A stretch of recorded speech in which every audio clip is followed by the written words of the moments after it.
Bakit mo kinakailangan mag-aral ng mabuti? Hindi yung ligaw ka ng ligaw. Computer ng computer. Bakit? Aba, hindi mo alam kung paanong pinagkakasya ng mga magulang mo, lalong-lalo na sa panahon ngayon. Ang budget para makapag-aral ka lang. Hindi mo dapat isumbat sa mga magulang mo. Ma, honor ako, dapat may award. Hindi. Yung pagrespeto sa kanila, yung pagmamahalan nyo bilang mga magkakapatid, alam ko, ano lang ba yan? At kahit paalagaan sila hanggang katandaan, hanggang kamatayan, ano lang din ba yan? Ilang taon mo ba sila alagaan? Kumpara sa ilang taon kanilang pinagsiyagang alagaan. Mula pa sa sinapupunan. Hindi mo alam kung ano ang kanilang pinagdaanan. At kahit pa may hingin sila, bihira namang humingi yan. Kahit pa tumanggap sila, baka naubusan ka. Ang mga magulang, pag binigyan mo, itinatago lang din naman. Kasi iniisip nila, pag namatay ako, makikita nila ito, hindi ko ginasta. Kasi alam ko, hirap ng mga anak ko. Yung pag-aalaga mo, ilang taon lang yun kumpara sa pag-aalaga. Sabi ko nga, wala tayong magagawa at wala tayong pupwedeng ibigay na pupwedeng sumapat ni, lumaban man lamang sa timbangan. Kumpara dito sa iginawa para sa atin, ibinigay sa atin ng ating mga magulang, siguradong maaatwe yan. Siguradong madadaig yan.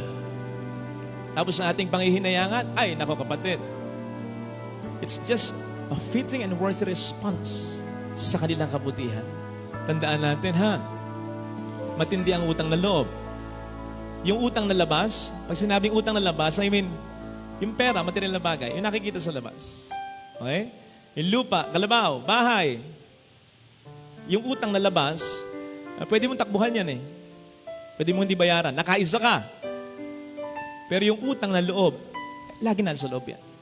Kahit ipikit mo ang iyong mga mata, kahit i-brainwash mo ang sarili mo, okay lang na hindi ko siya pinasalamatan, okay lang na niloko ko siya, okay lang na pinagpalit ko sila, okay lang na pinabayaan ko siya, okay lang na hindi ko siya bigyan, okay lang na magtampo ko sa kanya sapagkat hindi niya ako binigyan. Kaya kahit katakot-takot ang pag-brainwash mo sa sarili mo, na niloko mo ang asawa mo na tunay na nagmahal sa'yo, alam mo hindi bagay Alam mong hindi bagay na sinagot mo ang magulang mo. Alam mong hindi bagay na pinabayaan mo mga magulang mo. Alam mong hindi bagay na nagtampo ka sa kapatid mo. Minsan hindi ka napagbigyan. Pero lagi ka naman pinagbibigyan. Alam mong hindi bagay yun. Yun ay mananatili sa loob mo. Especially when you realize na abot ko ang sitwasyon ko ngayon, disente ang buhay ko ngayon, marami kong napagtagumpayan noon at ako'y ako ngayon. Dahil sa Panginoong nagbigay sa akin ng biyaya noon at ngayon. At dahil sa mga taong nagsakripisyo sa akin noon, hindi mo maaalis sa loob mo yon. Kahit ipikit mo ang iyong mga mata, matitingnan at matitingnan mo pa rin iyon. Mga kapatid, doon din natin marirealize na hindi pala ito ang tamang buhay na dapat ay meron ako.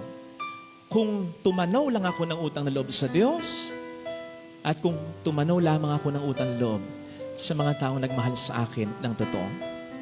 Nakararaos ka man, okay man ang buhay mo, if you'll just be true to yourself, maisip mo, hindi lang ito ang buhay na dapat ay meron ako. Hindi lamang dapat ako masaya, dapat fulfilled pa ako. Kung ako ay namuhay in a manner worthy of the kind of life God wants me to live, and those people who love me very much wanted me to live. Besides, bakit ba ang Diyos ay mabuti sa atin? Bakit ba ang kapwa natin, lalo tigay, pamilya natin ay mabuti sa atin? Ang iniisip lamang nila ay ang kapakanan natin.